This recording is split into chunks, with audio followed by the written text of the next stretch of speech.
नमस्कार. जय हरी माऊली. आपण चिंतन करूया, आपण विचार करूया. आपण किती आपल्यातील बदल, आपल्यातील वैचारिकता, आपण आपल्यातील शिक्षण व समजदारपण, बदल व परिवर्तन, जगण्याची शुद्ध मानसिकता, आपण नेमके कसे जगतो, कसे बोलतो, कसे सामाजिक जीवनात वावरतो हे देखील आपल्या व्यक्तिमत्वावर अवलंबून आहे.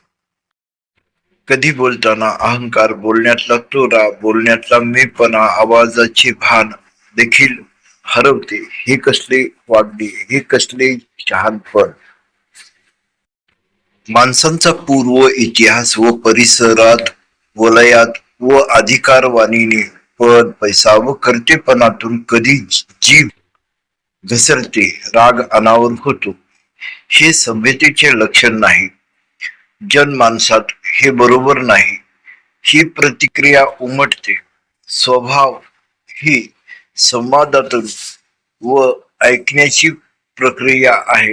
विद्वान बोलतात कसे, शांत, संयम व विनय ही बोलण्याची कला. आपण पदस्थ असाल, कुठल्या तरी पदावर, कौटुंबिक तर आपण आहोत, प्रपंच कळतो. स्वतःला पदस्थ व समोरच्यांना कमजोर, लाचार, गरीब ऐकण्यातला मजबूर ही भूमिका पदस्थांना अधिकारवाणीने दरपोक्त ताठातोरा गजवायची सवय होते. पण यातून अतिरेक हा भांडण, कलह, अपमानाला देखील कारण होतो. मजबूर, गरीब, सर्वसामान्य माणसं गरजवंत असतात. त्यांना जगण्याची लढाई असते. ऐकून घेतात. गरिबी ही कळत असेल, जाणीव असेल तर शोषण व दाबात ठेवण्याची कृती ही अहंकारात असते. आपण सारी माणसं आहोत.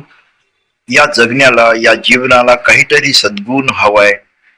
सहज शांती, सहज संवाद करून मानवी मूल्य जपली पाहिजे. इथे आचरणाला महत्व आहे. हीच तर गोडी जगण्याची भाषा.